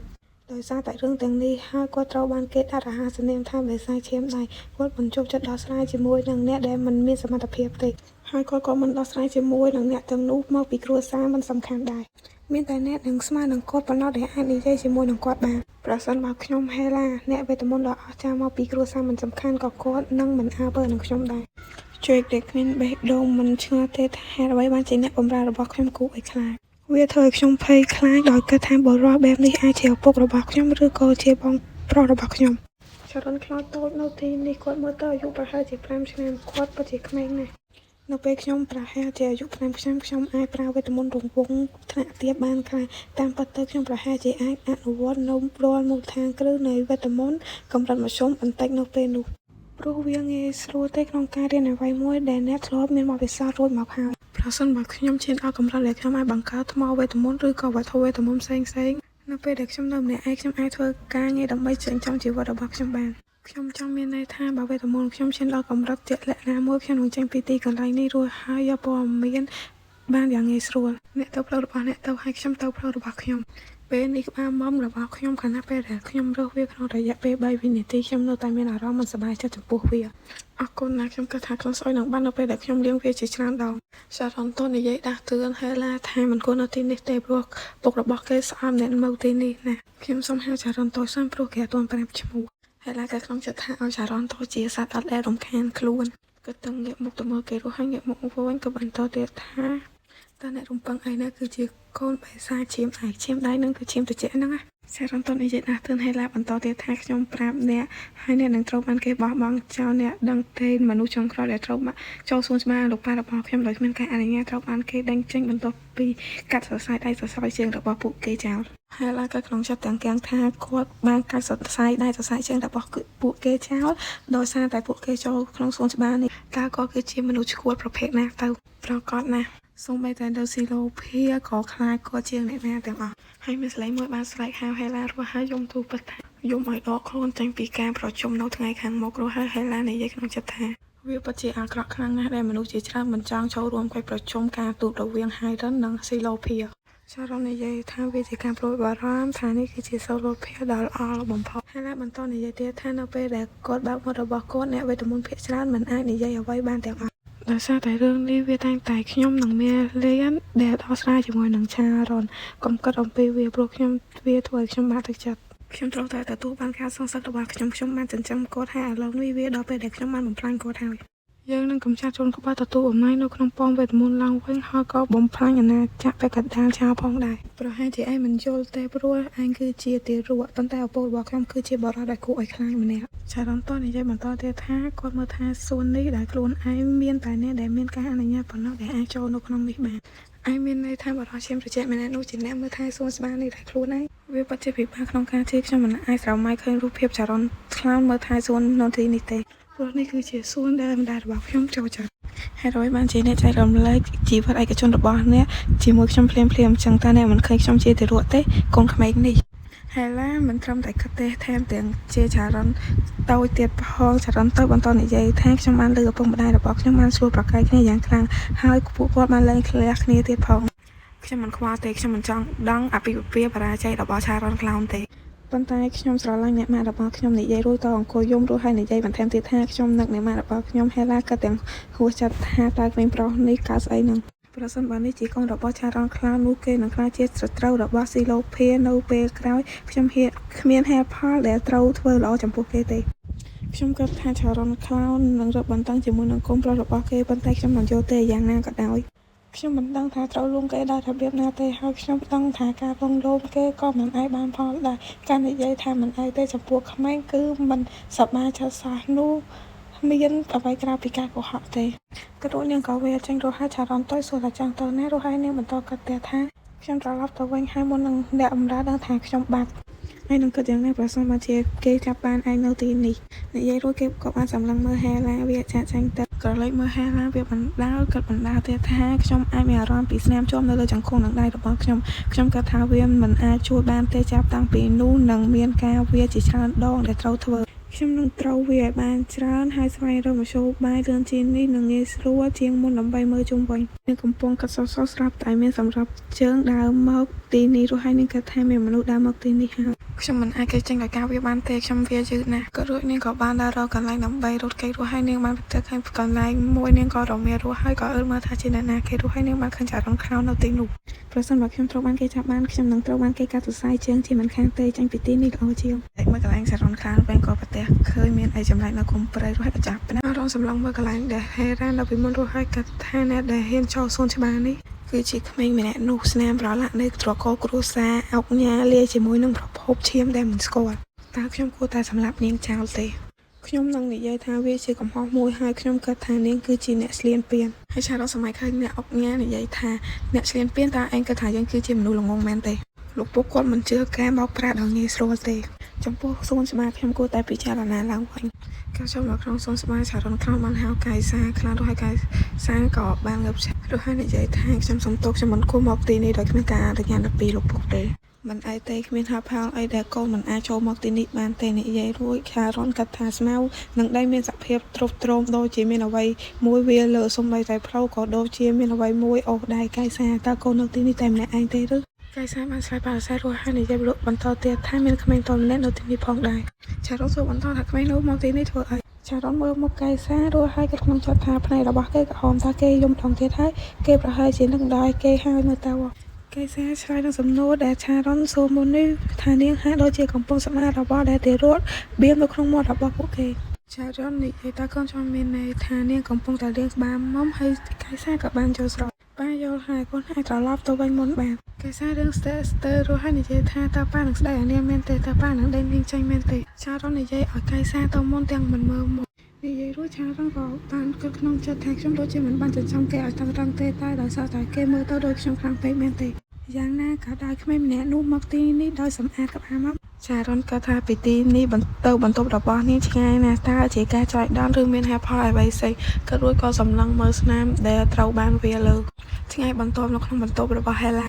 បើកភ្នែករស់ហើយក៏ថាវាជាព្រឹកដែលមានក្លិនស្អុយម្ដងទៀតហើយប៉ុន្តែខ្ញុំមានអារម្មណ៍ល្អបន្តិចបន្ទាប់ពីលាងក្បាលបំនេះរួចព្រមនេះក៏មានសម្លេងកោពោះបន្លឺចេញមករួចហើយនាងក៏ថាអាហារពេលព្រឹកទីនេះថ្ងៃនេះក៏មិនបានប្រមាណហងការកោពោះលើកទី2ក៏បានកើតឡើងរួចហើយនាងក៏ទាំងភ្នាក់ដែរទៀតថាខ្ញុំមិនបានញ៉ាំអីតាំងពីម្សិលមិញមកម្ល៉េះខ្ញុំចូលក្នុងបន្ទប់វិញដល់មិនមានអ្នកណាគេចាប់ខ្ញុំបានកាលពីម្សិលមិញប៉ុន្តែខ្ញុំចាំបានថាខ្ញុំមិនបានញ៉ាំអីទេកុំប្រាប់ខ្ញុំថាគេនឹងក្រុងបង្អល់រយៈអាហារឲ្យខ្ញុំថតស្លាប់ខ្ញុំយកហើយនៅក្នុងបន្ទប់ជ្រុងមួយដែលគ្មានអ្នកណាចាប់អារម្មណ៍ហើយគេស្មោះរបស់ខ្ញុំក្នុងចំណោមអ្នកបម្រើគឺមិនអស់ចាទេខ្ញុំត្រឡប់មកវិញទាំងសម្លៀកបំពាក់កខ្វក់តើអាចជាពួកគេបានរកឃើញថាខ្ញុំបាត់ទៅហើយដូច្នេះពួកគេចង់សឹកខ្ញុំមិនអីទេតើខ្ញុំអាចខ្លាចជាខ្មោចអត់ឃ្លានដោយរបៀបណា ការអត់ឃ្លានរហូតដល់ស្លាប់គឺជាទរណកម្មដ៏អាក្រក់បំផុតបន្ទាប់ពីការដុតទាំងរូបឬមួយគឺជាឆារ៉ុនក្លោនជាអ្នកធ្វើប្រហែលជាគេបានបញ្ជាឲ្យអ្នកបម្រើបង្អត់អាហារឲ្យខ្ញុំបន្ទាប់ពីបានរកឃើញថាខ្ញុំបានលួចចូលក្នុងសួនច្បាររបស់គេកាលពីម្សិលមិញហើយឡានក៏សម័យពេលសម្ដីវាថាឆារ៉ុននិយាយថាហេតុអ្វីបានជាកូនប្រកាសណាឈាមចូលក្នុងសួនច្បាររបស់ខ្ញុំទុកឲ្យនាងអត់ឃ្លានរហូតដល់ស្លាប់ទៅគាត់គឺជាមនុស្សកំសាន្តដូច្នេះគាត់ប្រកាសជាអាចធ្វើបានតើគាត់ហ៊ានបង្គាប់ឲ្យបង្អត់អាហារដល់កូនក្មេងទៅបង្កើតវេមនេះដល់ស្លាប់ដោយរបៀបណាមិនអីទេខ្ញុំនឹងសងសឹកមេលេរួចរាល់ហើយខ្ញុំនឹងមកសងសឹកសាឆារ៉ុនក្លោនវិញប៉ុន្តែប្រសិនបើអ្នកបម្រើភ្លេចអំពីវាដោយចៃដន្យប្រហែលជានាងនឹងមកទីនេះឆាប់នេះខ្ញុំនឹងរងចាំអ្នកបម្រើខណៈពេលដែលខ្ញុំកំពុងសន្សំកម្លាំងរបស់ខ្ញុំ2-3ម៉ោងក្រោយមកហើយឡាឃើញបន្ទប់ស្ងាត់ស្ងៀមនាងក៏បានស្រែករស់ហើយក៏ថាអត់ទេពួកគេពិតជាចង់សម្លាប់ខ្ញុំមែនតើខ្ញុំអាចរស់ដល់ធំដល់របៀបណាទៅខ្ញុំមិនអាចអត់ឃ្លានដល់ស្លាប់បែបនេះទេខ្ញុំមិនគិតថាខ្ញុំនឹងត្រូវប្រឈមមុខនឹងការគំរាមកំហែងដើម្បីរស់រានមានជីវិតក្នុងនាមជាទារកសោះខ្ញុំមិនចូលចិត្តរឿងនេះតាំងពីអតីតកាលរបស់ខ្ញុំទេខ្ញុំពិតជានៅពេលវេលាទាំងនោះខ្លាំងណាស់ចាប់តាំងពីពេលនេះទៅរហូតដល់ខ្ញុំអាចសងសឹកបានខ្ញុំនឹងព្យាយាមរស់រានមានជីវិតទោះបីអាហារក៏ជាស្មើក៏ដោយហើយនាងនឹកឃើញថានាងត្រូវចូលសួនច្បាររបស់ឆារ៉ុនខ្លះម្ដងទៀតខ្ញុំចាំបានថាមានផ្លែឈើរាងមូលនៅទីនោះខ្ញុំមិនដឹងថាវាជាផ្លែឈើអ្វីទេប៉ុន្តែវាជាផ្លែឈើដូច្នេះពួកវាអាចបរិភោគបានខ្ញុំនឹងសាកល្បងបើមិនអីទេខ្ញុំនឹងបានញ៉ាំខ្លះគាត់វិញនឹងក៏បានប្រើថាមពលម៉ាណារួចហើយនិយាយបន្តទៀតថាប្រសិនជាការគ្រប់គ្រងថាមពលរបស់ខ្ញុំបានល្អជាងនេះខ្ញុំអាចបេះផ្លែឈើពីលើដើមឈើបានជាដំបូងខ្ញុំគួរតែដោះស្រាយការឃ្លានរបស់ខ្ញុំជាមុនសិននាងក៏ប្រើវេទមន្តទាំងពីរក៏ត្ររួចហើយក៏ទៀតថាមិនអីទេវាជាការបណ្ដុះបណ្ដាលដើម្បីធ្វើឲ្យខ្ញុំកាន់តែរឹងមាំទោះបីខ្ញុំជាកូនក្មេងក៏ដោយខ្ញុំត្រូវតែទទួលរងរបួសខ្លះដើម្បីខ្លាចជារឹងមាំនិងរឹងមាំជាងមុនហេឡាឯងអាចធ្វើបានជង្គង់របស់ខ្ញុំនៅតែឈឺចុះហេតុអ្វីបានជាខ្ញុំមិនទៅផ្ទះបាយហើយរៀបចំអ្វីមួយវាប្រហែលជាចិត្តដល់សួនច្បារហើយខ្ញុំមិនដឹងថាផ្ទះបាយនៅណាទេប៉ុន្តែរចនាសម្ព័ន្ធនៃផ្ទះភាគច្រើនគឺស្អាតដូចគ្នាផ្ទះបាយជាធម្មតាមានទីតាំងចិត្តច្រកចេញនៅជាន់ទី1ខ្ញុំគ្រាន់តែត្រូវវានៅរកកន្លែងកែងជ្រុងឬនៃច្រករបស់វាខ្ញុំអាចធំកាន់អាហារពីទីនេះត្រូវតែជាផ្ទះបាយការបាត់ទ្វារមិនអាចបញ្ឈប់ខ្ញុំបានទេបើសិនកាយមានមនុស្សនៅជុំវិញខ្ញុំដេកនៅលើអត់នេះដោយខ្នងរបស់ខ្ញុំផ្ទាល់ដេកខ្លួនលើអត់ហើយលើកដៃលើកជើងដាក់កម្លាំងរបស់ខ្ញុំលើវាភ្លាមនោះទ្វារបានបន្តបើកបន្តិចម្ដងរស់ហើយនាងនិយាយបន្តទៀតថាតើទីរស់អាចញ៉ាំអ្វីបានខ្លះទៅតពីបែបមុនហេឡាសួរខ្លួនឯងថាទីរស់អាចញ៉ាំអីគេបានខ្លះទៅមកដល់ពេលនេះខ្ញុំញ៉ាំតែទឹកដោះគោទេប៉ុន្តែពេលនេះខ្ញុំបានដុសថ្មិញហើយខ្ញុំប្រហែលជាអាចញ៉ាំផ្លែឈើបានខ្លះភ្លាមនោះក៏មានក្លិនឈ្ងុយនៃស៊ុបរស់ហើយវាបាននិយាយថាក្លិនក្រអូបតំណងជាឆ្ងាញ់ហើយមើលទៅប៉ុន្តែខ្ញុំមិនអាចញ៉ាំស៊ុបបានទេនៅពេលនេះហើយនាងក៏សសក៏បានប្រទះឃើញផ្លែប៉ោមមួយកន្ត្រកអ្នកទាំងអស់គ្នាមានលឺសលេងភ្លៀងអត់ហ្នឹងហើយខ្ញុំចាប់ផ្ដើមធ្វើវីដេអូភ្លៀងដូចតែមកហ្មងពីជ្រៀតជ្រែកខ្ញុំអញ្ចឹងថាមេឃរាំងឬក៏ភ្លៀងស្បាយតិចចាំខ្ញុំធ្វើបន្តទៀតណាវាពិបាកបន្តិចប៉ុន្តែប្រសិនបើខ្ញុំបោះវាចោលឡើងពី3ដងជាមួយនឹងថាពោវេទមន្តតើវាអាចទន់បន្តិចមែនទេដូច្នេះខ្ញុំអាចធ្វើឲ្យមានទឹកផ្លែប៉ោមញ៉ាំបានហើយប្រហែលជាពួកគេចិត្តតាមមកសម្រាប់ហើយនិយាយរួចនាងក៏ប្រើថាមពលម៉ាណារបស់នាងដើម្បីយកផ្លែប៉ោមព្រោះហើយនាងគិតថាប៉ុន្តែខ្ញុំមិនគិតថាខ្ញុំអាចយកទាំងពីរបានទេយកផ្លែប៉ោមតែមួយក៏បានរួចហើយនាងក៏បានចាប់ផ្លែប៉ោមយកចូលក្នុងអារបស់នាងដាក់ចូលមិនបានសម្រាប់ផងក៏របូតដៃរមៀលជ្រុះទៅឆ្ងាយរួចហើយនាងក៏ទៅស្ញាំញ៉ាំថាម្ដងទៀតរួចហើយនាងក៏ដាក់ចូលម្ដងទៀតតែរមៀលទៅកាន់តែឆ្ងាយរួចហើយនាងក៏ទាំងខឹងថានាងជេរផ្លែប៉ោមហ្នឹងហើយថាចង់មានរឿងមួយខ្លួនមែន 2,000 years later នាងក៏ដាក់ផ្លែប៉ោមនៅមាត់របស់នាងរួចហើយវាដើរមកនាងក៏ទាំងយំទៀតថាខ្ញុំគ្មានជំរឿសផ្សេងទេខ្ញុំត្រូវតែញ៉ាំអ្វីខ្លះហើយមួយវិញទៀតខ្ញុំដាក់ក្បាលបំភ្លឺម្រាមដៃរបស់ខ្ញុំវាល្អណាស់រហូតមកដល់ពេលនេះខ្ញុំត្រូវការទៅបន្ទប់របស់ខ្ញុំវិញហើយនិយាយមិនបានផងក៏ផ្លែប៉ោមជ្រុះពីមាត់រួចហើយនឹងក៏បានស្លាយខ្លួនពេញនឹងតែម្ដងទោះបីជាកម្រិតនៃភាពតាំងនៃការខកចិត្តខ្លាំងក៏ដោយខ្ញុំបានគ្រប់គ្រងដើម្បីឈានទៅមុខខ្លះនៅថ្ងៃនោះខ្ញុំនឹងផ្ដោតលើវេទមន្តរបស់ខ្ញុំទាំងអស់នៅលើថ្មីខាងមុខរបស់ខ្ញុំអរគុណចំពោះរឿងនោះខ្ញុំអាចផ្ដោតលើវេទមន្តរបស់ខ្ញុំហើយយកផ្លែប៉ោមមកបន្ទប់របស់ខ្ញុំដោយសុវត្ថិភាពសង្ឃឹមថាអ្នកបម្រើមិនលឺសំឡេងខ្ញុំស្រែកមិនចាស់ប៉ុន្តែវាមើលទៅគ្មានអ្នកណាមកទីនេះទេនេះជាថ្ងៃដំបូងដ៏លំបាកនៃការរស់រានមានជីវិតរបស់ខ្ញុំពីសប្តាហ៍ក្រោយមកផ្លែឡាបានប្រមូលផ្លែឈើជាច្រើនដាក់ចូលក្នុងបន្ទប់រួចហើយនាងបន្តនិយាយថាពួកភ្នាក់ផ្អើលសម្រាប់2សប្តាហ៍កន្លងមកនេះពិតជាគ្មានអ្នកណាម្នាក់មកក្នុងបន្ទប់នេះទេខ្ញុំអាចថាខ្ញុំគឺជាកូនមិនសំខាន់ប៉ុន្តែពួកអ្នកបម្រើនឹងមិនលេងសើចជាមួយនឹងជីវិតពួកអភិជនដើម្បីសងសឹកឡើយ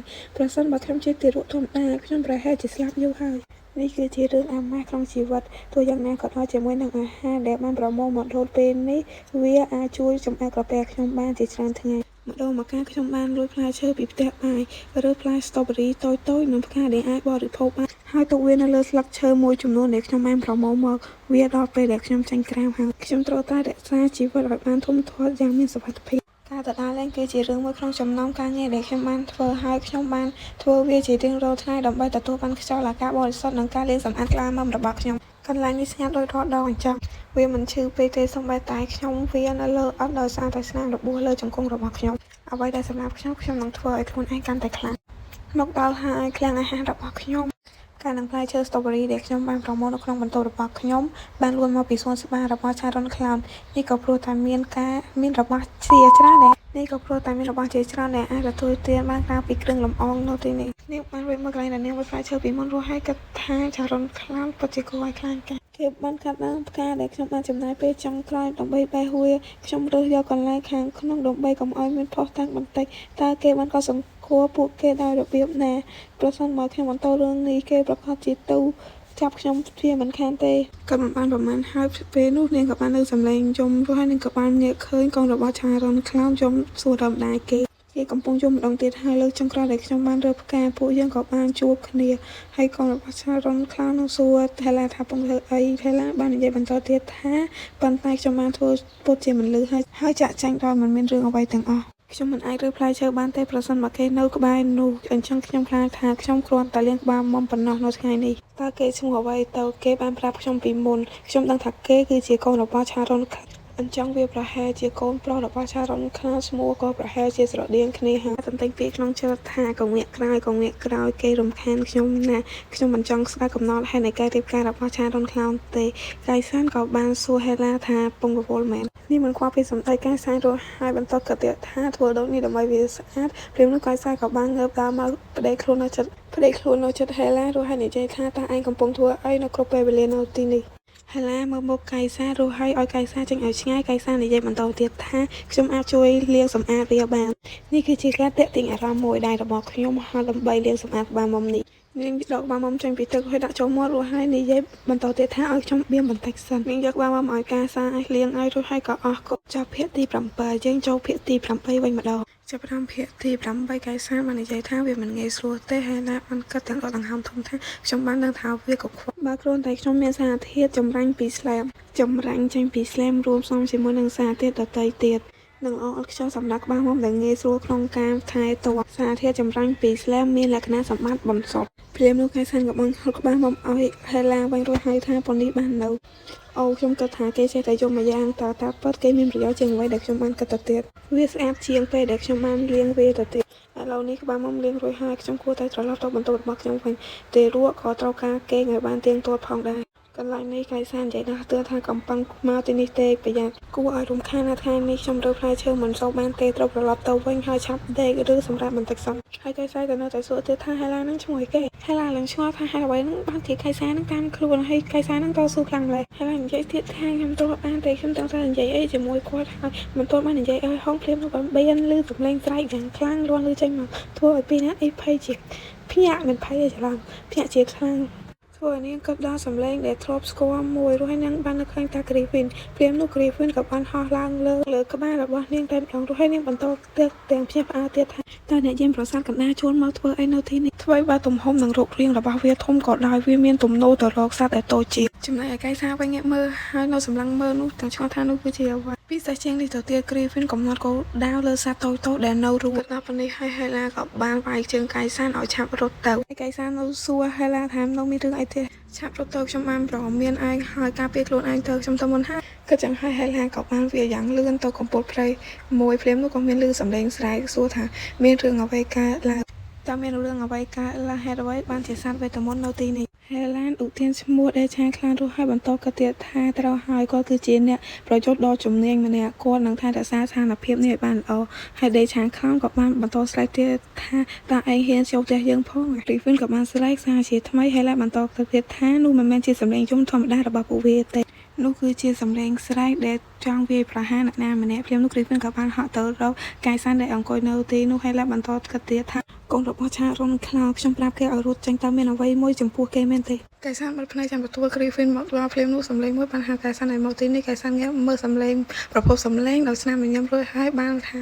ត់ទៅរកប៉ារបស់គេខ្ញុំមិនចង់ជឿសោះថាឆារុនខ្លោយកចិត្តទុកដាក់លើកូនរបស់គេឆារុននិយាយប្រាប់កែសានឲ្យនៅជាមួយលោកតាសាខ្ញុំស្មានតែគេគ្មានបេះដូងគ្មានអារម្មណ៍ស្រឡាញ់ចំពោះគ្រួសារឆារុនក្រវាលំពេងរបស់គេរួចហើយនិយាយទាំងមុខត្រជាក់ទៀតថាខ្ញុំកើតថាសត្វគ្មានប្រយោជន៍នេះវង្វេងផ្លូវហើយ Griffin ឮចឹងហើយក៏មួមកបញ្ជាក់ថាអំពើយ៉ាងខ្លាំងហើយឡាលួចមើលបន្តនិយាយទៀតថាដូច្នេះរឿងនិយាយអំពីគាត់គឺជារឿងពិតទាំងអស់ដោយមើលឃើញពីរបៀបដែលគាត់មានទំនុកចិត្តសំបីទៅនៅចំពោះមុខថាអំពើវេទមន្តដ៏ខ្លាំងក្លាបែបនេះក៏ដោយពួកគេនិយាយថាគាត់អាចប្រើអាវុធបានគ្រប់ប្រភេទហើយពាក្យសេរីម្ដងបាននិយាយថាគាត់បានទទួលវត្ថុបុរាណមួយបន្ទាប់ពីចូលលុកលុយកន្លែងបាក់បែកដោយមានជំរឿតែមួយប៉ុណ្ណោះដោយដឹងថាចារុនខ្លោននឹងដោះស្រាយជាមួយ Griffin មកខ្ញុំកើតថាខ្ញុំអាចស្រឡាក់បានយ៉ាងស្រួលហើយបន្ទាប់មកខ្ញុំបានរបស់ចារុនខ្លោននិង Griffin បានចាប់ផ្ដើមដេកឆាងខ្លោនស្រែកសួរចារុនថាតើពួកវេទមន្តនៃប៉ោងវេទមន្តមានដឹងរឿងនេះទេវារត់ចេញពីប្រាសាទមកមែនទេភ្លាមនោះធ្វើឲ្យ Hela ភ្ញាក់បន្តិចផងដែរបើអញ្ចឹងភ្លាមនោះ Griffin ក៏បានស្រែកយ៉ាងខ្លាំងមើលទៅវាបាត់បង់ម្ចាស់របស់វាហើយវង្វេងចូលមកម្ចាស់របស់វាគាត់ប្រហែលជាកំពុងនិយាយអំពីខ្ញុំមិនមានអារម្មណ៍ល្អចំពោះរឿងនេះទេហើយក៏បានវាចាត់ចែងហើយនាងបន្តនិយាយទៀតថានៅពេលដែលគ្រប់គ្នាចាប់អារម្មណ៍តែនឹង Griffin ផ្លូវទៅបន្ទប់របស់ខ្ញុំកាន់តែងាយស្រួលជាងមុនហើយដើម្បីបានជាប្រសាមិនចេះគ្រប់គ្រងសត្វ Griffin ចឹងប៉ងវេទមន្តទទួលបន្ទុកជាងការខលខាតដែល Griffin បានបង្កឡើងតែបើ Griffin នៅទីនេះចឹងមានន័យថាមានបញ្ហាជាមួយនឹងការគ្រប់គ្រងប៉ងវេទមន្តពួកគេតែងតែមានអ្នកយាមប្រចាំការនៅទីនោះតើមានអ្វីកើតឡើងទៅប្រាសាទជាច្រើនមាននៅក្នុងពិភពលោកនេះមិនមានកំណត់ត្រាអំពីរបៀបដែលពួកវាមកនោះទេហើយគ្មានអ្នកណាម្នាក់ដឹងថាពួកគេមានគោលបំណងអ្វីនោះទេប្រាសាទបុរាណមានតាំងពីសម័យបុរាណមកម្ល៉េះសត្វវេទមន្តដែលរស់នៅក្នុងប្រាសាទបុរាណមានវត្ថុបុរាណមួយត្រូវបានរក្សាទុកជាយូរមកហើយនៅក្នុងវិមានវត្ថុបុរាណគឺជាវត្ថុដែលមានអំណាចថាមពលពិសេសខ្លះទៀតវាមានអំណាចក្នុងការគ្រប់គ្រងសមត្ថភាពព្យាបាលនិងសមត្ថភាពសម្អាតឬអនុវត្តបណ្ដាសាគួរឲ្យខ្លាចមានខ្លះទៀតអនុញ្ញាតឲ្យម្ចាស់មានកម្លាំងកាន់តែខ្លាំងឬជំនាញក្នុងការធ្វើអ្វីមួយដែលជាហេតុធ្វើឲ្យមនុស្សជាច្រើនប្រាថ្នាចង់បានពួកវាដើម្បីទទួលបានវាទោះយ៉ាងណាក៏ដោយមនុស្សត្រូវតែឆ្លងកាត់ច្រកចូលប្រាសាទដែលនាំផ្លូវចុះទៅបាតនៃប្រាសាទហើយនៅតាមផ្លូវសត្វវេទមន្តជាច្រើនដែលដូចជា Griffin ជាអ្នកការពារនៅទីកន្លែងនោះរហូតមកដល់ពេលនេះវត្ថុបុរាណប្រហែល7ត្រូវបានគេរកឃើញនេះជាចំនួនតិចតួចដែលគេគិតថាមានប្រាសាទសរុបចំនួន37ដែលគេបានស្គាល់មនុស្សជាច្រើនបានចូលក្នុងប្រាសាទបុរាណហើយពួកគេមិនអាចត្រឡប់មកវិញទេនោះហើយជាមូលហេតុដែលមនុស្សមិនហ៊ានសាកល្បងប្រសិនបើពួកគេមិនមានថាមពលគ្រប់គ្រាន់ប៉ងវេទមន្តបច្ចុប្បន្នទទួលបន្ទុកវត្ថុបុរាណ3វត្ថុបុរាណអាក្រក់2និងវត្ថុបុរាណបរិសុទ្ធ1មានវត្ថុបុរាណសំខាន់ពីរប្រភេទដែលត្រូវបានគេរកឃើញនៅក្នុងប្រាសាទបុរាណវត្ថុបុរាណដែលបរិសុទ្ធដែលមានផ្ទុកថាមពលដ៏ទេវភាពនិងវត្ថុបុរាណអាក្រក់ដែលមានផ្ទុកថាមពលងងឹតសម្រាប់ចក្រភព Heron បច្ចុប្បន្នស្ថិតនៅក្នុងការកម្មកាប់របស់វត្ថុបុរាណបរិសុទ្ធ2មួយត្រូវបានរក្សាទុកនៅក្នុងគ្រួសារខ្លោនមួយវិញទៀតត្រូវបានរក្សាទុកក្នុងព្រះបរមរាជវាំងពីដែលនៅសល់គឺនៅក្នុងចក្រភពមួយដែលឆ្លងកាត់មហាសមុទ្រនិងនៅចក្រភពមួយទៀតដែលឆ្លងកាត់វាលសាស្ត្រតើមេរៀនគ្រប់គ្រងប៉ងវេទមន្តដោយរបៀបណាធ្វើការងាររបស់លោកឲ្យបានល្អប្រសិនបើលោកបានទាត់អ្នកផ្សេងចាញ់ខ្ញុំមានអារម្មណ៍មិនល្អសោះខ្ញុំនឹងគេងរយៈពេលយូរពេលខ្ញុំហូបទឹកឃ្មុំនិងផ្លែឈើផ្អែមហើយកូនប្រុសរបស់ឆារុនខ្លោនគ្រាន់តែឈរនៅទីនោះធ្វើជាមនុស្សល្ងងនៅពេលដែលខ្ញុំខំប្រឹងជួយគេប៉ុន្តែនៅពេលដែលឆារុនបានជួយសង្គ្រោះគេបានរត់ចូលនៅក្នុងដៃរបស់គាត់ភ្លាមគេពិតជាសំណាងល្អណាស់ដែលមានអ្នកម្នាក់មើលថែគេមនុស្សល្ងងពួកគេទាំងអស់មើលទៅគួរឲ្យអាណិតណាស់ចំពោះរបស់ខ្ញុំសង្ឃឹមថាពួកគេនឹងមិនទៅចាក់នេះក៏ទាំងសមាជិកបន្តទៀតថាឥឡូវនេះដល់ពេលសម្រាប់ញ៉ាំអាហារផ្លែឈើរបស់ខ្ញុំខ្លះហើយពួកវាមើលទៅឆ្ងាញ់ណាស់ហើយពួកវាថែមទាំងមានពណ៌ក្រហមទៀតផងក៏មិនទាន់បានប្រមាណផងផ្សព្វតែលើសំឡេងស្រែកយ៉ាងខ្លាំងលាន់ឮចេញមកខាងក្រៅវាឮច្បាស់ណាស់ខ្ញុំគិតថាពួកគេកំពុងព្យាយាមប្រយុទ្ធជាមួយនឹង Griffin នាងឮចឹងហើយនាងមិនខ្វល់រស់ហើយនាងក៏បានញ៉ាំផ្លែឈើរបស់នាងបន្តទៀតម្ដងនេះឮកាន់តែច្បាស់ឡើងព្រោះថា Griffin បាននៅពីក្រោយនាងតែម្ដងហើយនាងគិតថានេះមានរឿងអីនឹងសម្លេងបានស្រែកថាឆាប់វាទៅវាកំពុងទៅក្នុងវិមានហើយ Hela បង្កើតបន្តទៀតថាខ្ញុំមានអារម្មណ៍ថាទីនេះមិនមានសុវត្ថិភាពទៀតទេកុំប្រាប់ខ្ញុំថាហើយនាងក៏បានសម្លឹងមើលប្រភពដែលនាងមានអារម្មណ៍ថាមិនស្រួលព្រាមនោះ Griffin ក៏បានស្រែកសម្លឹងមកមុខនាងវិញខ្ញុំពិតជាអស់សង្ឃឹមណាស់សត្វ Griffin គឺជាសត្វដែលស៊ីសាច់ជាអាហារហើយពួកគេមិនខ្វល់ថាពួកគេស៊ីសាច់សត្វវេទមន្តឬជាមនុស្សទេពួកវាមានចក្ខុវិស័យនិងក្លិនដ៏ល្អឥតខ្ចោះហើយពួកវាចូលចិត្តពណ៌ក្រហមហើយដោយសារតែបានយល់ថាវត្ថុរាវពណ៌ក្រហមជាចំណុចរបស់វាហើយនៅពេលនេះ ខ្ញុំស្ថិតនៅក្នុងស្ថានភាពចំណីរបស់វាដ៏ល្អឥតខ្ចោះចិត្តត្រជាក់ខ្ញុំត្រូវតែចាក់ចេញពីទីកន្លែងនេះមុនវាបញ្ជាក់ថាខ្ញុំគឺជាចំណីរបស់វាពិតប្រាកដហើយ Griffin បានទម្លុះកញ្ចក់ចូលមកតែម្ដងធ្វើឲ្យ Hela វារត់សន្តែមិនទាន់នាងក៏លេចមកទ្វារដែលនាងបានបាត់នៅមុននេះហើយនាងគិតថាខ្ញុំត្រូវការថាអំពើដើម្បីបើកទ្វារប៉ុន្តែខ្ញុំបានប្រើវាពី3ដងនៅក្នុងថ្ងៃនេះអស់ហើយដូច្នេះមិនមានអ្វីសល់ទៀតទេក្រៅពីនេះខ្ញុំមិនអាចផ្ដល់អារម្មណ៍លើស្ថានភាពបែបនេះបានទេតែខ្ញុំគួរតែធ្វើអ្វីទៅផ្អែកលើបទពិសោធន៍របស់ខ្ញុំ Griffin មានភាពកំសាន្តនិងភាពកខ្វក់វានឹងមិនសម្លាប់អាហាររបស់វាភ្លាមៗទេប៉ុន្តែវានឹងលេងជាមួយយើងនៅចន្លោះជើងរបស់វាប្រសិនបើយើងតស៊ូដើម្បីគេចចេញវានឹងខ្លាចទៅជាការនឿយហត់ហើយនឹងចុះចាញ់បន្ទាប់មក Griffin នឹងសម្លាប់របស់លេងនោះខ្ញុំមិនអាចស្លាប់បានទេខ្ញុំត្រូវរកវិធីដើម្បីកម្ចាត់វាចេញខ្ញុំបានដឹងវិធីដើម្បីកម្ចាត់វាចេញប៉ុន្តែខ្ញុំមិនអាចធ្វើអ្វីបាននៅក្នុងរូបរាងកាយទីរក់ដូចនេះទេខ្ញុំពិតជាស្អប់ការពិតដែលខ្ញុំកំពុងតែជក់លើក្បាលមុំនេះសូម្បីតែនៅក្នុងស្ថានភាពដែលអាចបញ្ចប់ជីវិតខ្ញុំបានភ្លាមនោះនាងក៏បាននឹកឃើញវិធីមួយហើយនាងក៏បានចាប់ផ្ដើមធ្វើសកម្មភាពលើកំណត់ថ្មីរបស់នាង Griffin ក៏ផ្ដើមចូលមកចិត្តនាងហើយនាងក៏បានវារត់កិតខ្ញុំប្រកាសណាថាវានៅទីនេះខ្ញុំត្រូវការផ្លែឈើវាជាអ្វីដែលខ្ញុំទៅតែញ៉ាំមុននេះវាមានពណ៌ខៀវនៅពេលដែលវាមិនទាន់ទុំប្រសិនបើយើងកាន់វាជាមួយនឹងផ្កាកុលាបយើងអាចបង្កើតក្លិនក្រអូបដែល Griffin ស្អប់ខ្ពើមបំផុតវាអាចធ្វើឲ្យ Griffin ឈឺចាប់ហើយធ្វើឲ្យពួកវាពិការភ្នែកបណ្ដោះអាសន្នសំណាងហើយដែលខ្ញុំបានយកស្លឹកកុលាបមកខ្លះពេលនេះខ្ញុំគ្រាន់តែត្រូវកាន់ពួកវាជាមួយគ្នាហើយបន្ទាប់មកប្រើវេទមន្តដើម្បីផ្លុំល្បាយនៅលើមុខរបស់សត្វនោះវាគួរតែដំណើរការហើយប៉ុន្តែខ្ញុំគួរតែយកឲ្យកាន់ពីទាំងពីរនេះទៅសម្រាប់ពេលនេះខ្ញុំអាចប្រើបានដូចជាវេទមន្តកម្លាំងធាតុដែលជាមូលដ្ឋានបំផុតក្នុងចំណោមវេទមន្តមូលដ្ឋានហើយប្រើថាអំពើវេទមន្តដើម្បីបើកទ្វារខ្ញុំមិនមានកម្លាំងគ្រប់គ្រាន់ដើម្បីកាន់វាដោយប្រើវេទមន្តទេខ្ញុំត្រូវការថ្មឬក៏ជារបស់ដែលរឹងដូចជាថ្មនៅទីនេះមានអីសោះមកខ្ញុំគ្មានជំរើសទេខ្ញុំនឹងប្រើកម្លាំងទាំងអស់ដែលខ្ញុំមានកាត់រួចនាងក៏ច្របាច់ល្បាយរូបទាំងពីររួមបញ្ចូលគ្នាហើយនាងក៏ទាក់ថាស្អីគេនឹងសូម្បីតែសម្លេងដែលបញ្ចេញមកក៏គួរឲ្យអាណិតដែរស្លឹកផ្កាកុលាបនិងផ្លែឈើ blueberry ចាប់ផ្ដើមចេញដំណើរការធ្វើឲ្យ Griffin បិទភ្នែកផងដែរហើយនាងគិតថាវាកំពុងតែដំណើរការហើយខ្ញុំគួរតែខំប្រឹងបន្តិចទៀតហើយនាងក៏បានក្បាច់កាន់តែខ្លាំងធ្វើឲ្យ Griffin ស្រែកកាន់តែខ្លាំងក៏ដូចគ្នាបន្តិចទៀតភ្លាមនោះដំណក់ទឹកផ្លែ blueberry បានធ្លាក់ចុះមកជើងសា Griffin ក៏ចាប់ផ្ដើមនៅពីក្រោយ Hela ដូចគ្នាខ្ញុំអាចប្រាប់បានដោយសភាវគតិរបស់ខ្ញុំមិនអាចទប់ទល់នឹងសត្វនេះបានទៀតទេដោយគ្រាន់តែច្បាប់ផ្លែ berry នេះភ្លាមនោះ Griffin ក៏ចាប់ផ្ដើមវាយប្រហារ Hela តែម្ដង Hela បានកើតក្នុងចិត្តថានេះគឺជាកំណត់អាក្រក់ហើយនាងបានមុតភ្នែកចាំទទួលកញ្ញាំជើងរបស់សត្វ Griffin ភ្លាម Sharon ក៏ចាប់ផ្ដើមទម្លុះទ្វារចូលមកតែម្ដងពិតជាខ្ជិលខ្ជាយពេលវេលាណាស់និយាយរួច Sharon ក៏ចាប់ផ្ដើមយកលំពែងគប់ទៅ Griffin មួយទំហឹងតែម្ដងវាក៏ធ្វើឲ្យ Hela រឿងភ្ញាក់ផ្អើលបន្តិចផងដែរព្រោះថា Sharon បានគប់តែមួយលំពែងសោះធ្វើឲ្យ Griffin ងាប់យ៉ាងងាយនាងក៏បានភ្ញាក់ខ្លួនពេលឃើញផ្លែ berry មួយល្ងាចចិត្តខ្លួននាងរួចហើយនាងគិតថាអ្វីៗគ្រប់យ៉ាងដែលខ្ញុំបានប្រឹងប្រែងធ្វើដើម្បីប្រមូលផលក្នុងរយៈពេល2សប្តាហ៍កន្លងមកនេះនាងក៏បានរើផ្លែ berry នេះរួចហើយគប់ទាំង Griffin ទាំងខឹងហើយនាងមានការខឹង Griffin ជាខ្លាំងធ្វើឲ្យអាហាររបស់នាងខ្ទេចនាងក៏ឲ្យ Griffin ចាប់ផ្ដើមសងអាហាររបស់នាងវិញរួចហើយនាងគិតបន្តទៀតថាខ្ញុំមិននឹកស្មានសោះថាខ្ញុំទទួលបានជំនួយអំពី Sharon Cloud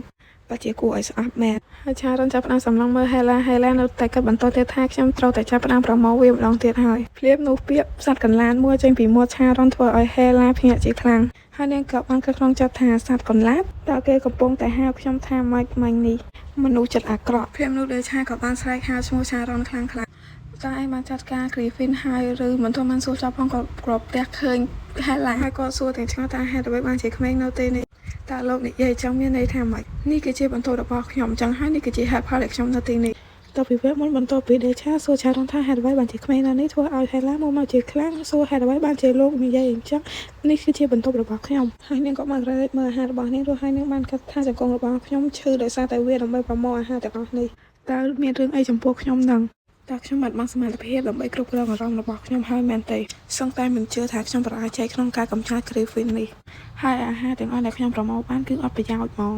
តើអ្នកទាំងពីរកំពុងសម្លឹងមើលឲ្យខ្ញុំមានអារម្មណ៍មិនល្អទេបន្ទាប់ពីមាននរណាម្នាក់គំរាមកំហែងជីវិតរបស់ខ្ញុំអ្នកនិពន្ធបានសរសេរបញ្ជាក់ថាអន់ចិត្តនិងខឹងបន្ទាប់ពីមានអារម្មណ៍បាក់ទឹកចិត្តហើយលោកញ៉ាំនោះតែសួរ Sharon ថាហេតុអ្វីបានជាក្មេងនៅទីនេះ Sharon ឆ្លើយទាំងងាត់ខ្វល់ថាខ្ញុំមិនដឹងទេវាមិនមែនជារឿងរបស់ខ្ញុំផងដេឆាសួរហេតុអ្វីបានជាបន្ទប់រញ៉េរញ៉ៃបែបនេះ Sharon ឆ្លើយថានេះប្រហែលជាបន្ទប់របស់នាងហើយចម្លើយរបស់ Sharon ធ្វើឲ្យលោកញ៉ាំដកដង្ហើមធំបន្តិចផងដែរភ្លាមនោះ Hela ក៏បានរៀបចំអាហារសេសសល់របស់នាងទុកមួយដុំរួចហើយនិយាយថាលាហើយអាហារដ៏មានតម្លៃរបស់ខ្ញុំពេលដេឆាឃើញចឹងក៏ស្រែកហៅអ្នកបម្រើរបស់ Hela ភ្លាមៗតែ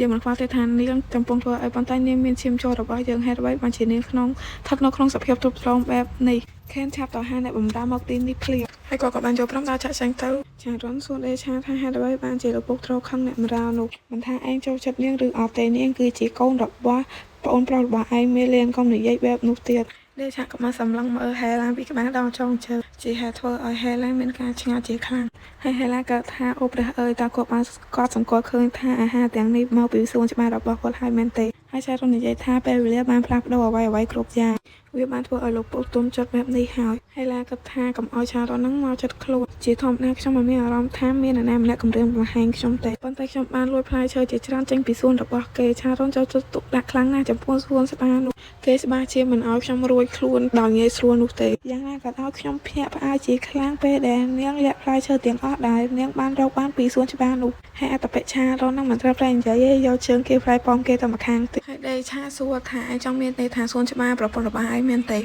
ចារុនអន់ទៅចិត្តរួចហើយនិយាយថាបើខ្ញុំមិនច្រឡំទេនាងមើលទៅស្គមជាងមុនមិនត្រឹមតែនិយាយទៅយកដៃមកចង់ចាប់ហេឡាធ្វើឲ្យហេឡាភ្ញាក់ជាខ្លាំងរួចហើយគាត់ថាគេព្យាយាមចាប់ខ្ញុំនឹងមិនទ្រាំការអាម៉ាស់បែបនេះទេគាត់រួចក៏លំមានពី3ត្រឡប់ដើម្បីរត់គេចពីកំដាប់ដៃរបស់ឆារុនរួចហើយក៏ងាកមើលឌឺថែមទៀតផងប្រហែលជាដល់ពេលដែលខ្ញុំរកបន្ទប់ថ្មីហើយវាត្រូវតែជាកន្លែងដែលដាច់ស្រយាលជាងនេះបន្តែចង្គង់របស់ខ្ញុំឈឺរួចហើយវាអាចនឹងបានប្រសិនមកខ្ញុំផ្លាស់ទីលំនៅទៅកន្លែងឆ្ងាយនោះចារុនសួរដេឆាថាហេឡានឹងឈ្មោះអីគេរួចហើយដេឆាតបថាខ្ញុំមិនដឹងទេបាទលៀនបានព្យាយាមប្រាប់ប៉ាប៉ុន្តែប៉ាមិនស្ដាប់ទេហេឡាមិនគាត់ថាអូម្ចាស់រាងកាយដ៏កំសត់អើយកុំប្រកាន់មនុស្សប្រុសដែលគ្មានបេះដូងទាំងពីរអ្នកនេះអីខ្ញុំនឹងធ្វើឲ្យអ្នកខ្លាចជាអ្នកគ្រប់គ្រងពិភពលោកនេះខ្ញុំនឹងផ្ដល់ឈ្មោះឲ្យអ្នកថ្មីដំណើរជីវិតដ៏ឯកាសម្រាប់រឿងនោះខ្ញុំត្រូវតែមានសុខភាពល្អប៉ុន្តែជាដំបូងនិងសំខាន់បំផុតខ្ញុំត្រូវការលាងសម្អាតខ្លួនជាមុនសិនចាំមើលថាតើខ្ញុំអាចរកកន្លែងងូតទឹកបានទេខណៈពេលដែលចារុនរវល់នៅទីនេះសូមទោសអ្នកទាំងអស់គ្នាទុកជាមុនបើមានសម្លេងរំខានព្រោះបងខ្ញុំគាត់ចាស់បាទមកភ័ក្រគាត់មកលេងអញ្ចឹងគាត់ចាស់បាទខ្ញុំចង់តែទៅច្បាស់កគាត់ទេប៉ុន្តែមនុស្សច្រើនពេកខ្ញុំខាញ់មនុស្សច្រើនអញ្ចឹងតើបានទៅស្ដីគាត់ទេមកចូលដល់សាច់រឿងគឺវិញពេលដែលឆាឃើញហេឡាវាចេញទៅអញ្ចឹងគាត់ក៏បានសួរហេឡានឹងចង់ទៅណាពិតជាអរគុណដល់ឆារុនខ្លាំងណាស់ដែលបានបើកទ្វារចោលបែបនេះដូច្នេះហើយខ្ញុំមិនចាំបាច់ខ្ជិលខ្ជាយកម្លាំងរបស់ខ្ញុំដើម្បីព្យាយាមបើកវានោះទេហើយភ្លាមនោះអ្នកបម្រើជាច្រើនបាននៅមុខហេឡាហើយខែលជាមេការអ្នកបម្រើបាននិយាយថាលោកអុកញ៉ាខ្ញុំបាននាំអ្នកបម្រើទាំងអស់មកទីនេះហើយខ្ញុំប្រាប់អ្នកឲ្យនាំអ្នកណាម្នាក់ដែលទទួលបន្ទុកហេតុអ្វីបានជាមានច្រើនម្ល៉េះតើចង់ឲ្យខ្ញុំសួរវាជាលើកទី2មែនទេធ្វើឲ្យអ្នកបម្រើមានការភ័យខ្លាចជាងខ្លាំងរហ័សហេឡាបាននិយាយថាបរិយាកាសបានអាប់អួរណាស់ជាមួយនឹងការនិយាយបែបនេះតើអ្នកទាំងអស់គ្នាអាចផ្លាស់ទីបានទេដើម្បីឲ្យខ្ញុំបានចាក់ចេញទៅខែនតើអ្នកមិនទាន់តែងតាំងអ្នកបម្រើផ្ទាល់ខ្លួនសម្រាប់នាងទេបាទនៅទេលោកអុកញ៉ាអ្នកបម្រើបានតែងតាំងរួចហើយប៉ុន្តែនាងបានលាឈប់ពីការងារមួយរយៈមុនវាហាក់បីដូចជាការផ្ទេរកាតព្វកិច្ចមិនត្រូវបានអវត្តត្រឹមត្រូវបន្ទាប់ពីការចាក់ចេញរបស់នាងទេឆាំបើលៀនកំពុងតែដោះស្រាយរឿងនេះដោយស្ងៀមស្ងាត់ក៏ច្បាស់ជាធ្វើការនៅទីនេះច្រើនឆ្នាំហើយវាជាការល្អដែលអ្នកក្រមបង្គាប់ដឹងពីអ្វីដែលមេរបស់ពួកគេចង់បានក៏រួចនាងក៏បានចាប់ផ្ដើមអង្គុយចុះរួចហើយយកដៃតបជើងរបស់នាងហើយនាងគិតថាខ្ញុំមិនគិតថាវាអាចល្អដែលចេញទៅឥឡូវនេះទេដូច្នេះយើងគួរតែសម្រាប់វិញល្អជាងព្រាមនោះឆារនចាប់ផ្ដើមសម្លឹងមើលហេឡាហើយហេឡាចាប់ផ្ដើមស្រែកនងចាត់រួចហើយគាត់ថាហេតុអ្វីបានជាគេមើលមកខ្ញុំបែបនេះ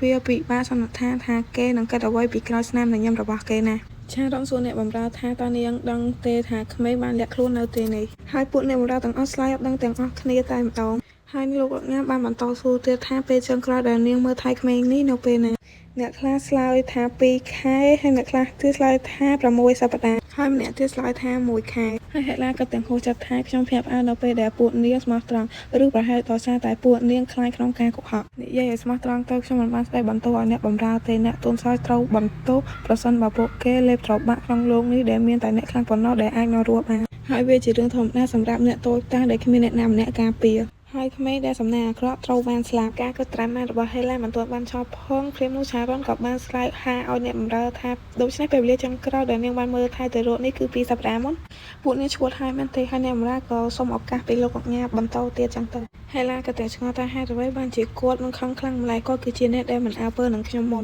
ប៉ុ ប៉ុន្តែបើតាមការវិនិច្ឆ័យនៃព្រឹត្តិកម្មរបស់គាត់ខ្ញុំមិនគិតថាគាត់ចង់ឲ្យខ្ញុំស្លាប់ដោយការអត់ឃ្លាននោះទេខ្ញុំឃ្លានខ្ញុំគួរតែញ៉ាំអីឲ្យបានច្រើនពេលដែលខ្ញុំនៅមានឱកាសខ្ញុំមិនអាចញ៉ាំផ្លែប៉ោមបានទោះទៅសោះវាមិនអាចទៅរួចទេក្នុងការញ៉ាំផ្លែប៉ោមជាមួយនឹងធ្មេញទើបតែដករបស់ខ្ញុំនោះក៏មិនទាន់បានប្រមាណ50លេងផ្ទះកំភ្លៀងមួយបានបន្លឺឡើងភ្លាមតែម្ដងហើយវាធ្វើឲ្យ Hela ឆ្ងល់ជាខ្លាំងថាដេឆាហ្នឹងតែកំភ្លៀងអ្នកណាគេ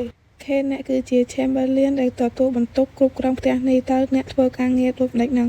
ហើយ Ken ក៏បានសុំទោសលោករកញ៉ាអញ្ចឹងទៅទីនេះពិតជាមានកន្លែងប្រើអំពើហិង្សាមែនដូច្នេះសូម្បីតែក្មេងដែលគ្មានឈ្មោះក៏នៅតែថ្លៃថ្នូរដែរឬពិតជាគួរឲ្យអស់សំណើច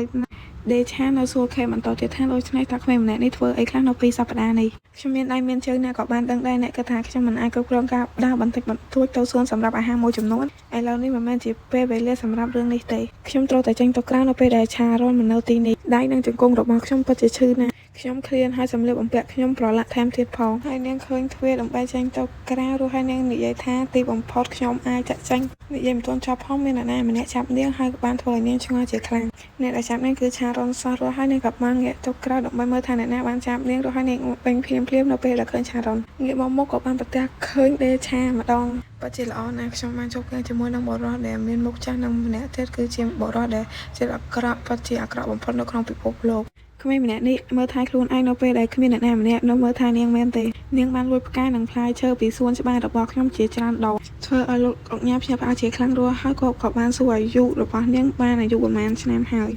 Ken បានតបថានាងមានអាយុ11ខែហើយតើលោកអាចដាក់ខ្ញុំចុះសិនបានទេរួចហើយចាំនិយាយបន្តទៀតតើលោកគិតថាខ្ញុំគឺជាកណ្ដឹងមែនទេខ្ញុំមិនចូលចិត្តនៅជុំវិញនេះទេខ្ញុំមិនចាំបាច់ប្រឈមមុខជាមួយនឹងអ្នកបម្រើដែលគួរឲ្យរំខានទាំងនោះនិងអ្នកគ្រួសារខ្លោមក្នុងសារភាពដ៏អាម៉ាស់បែបនេះទេហើយលោកអុកញ៉ាក៏សួរបញ្ជាក់ផងដែររួចហើយអ្នកបម្រើក៏បាន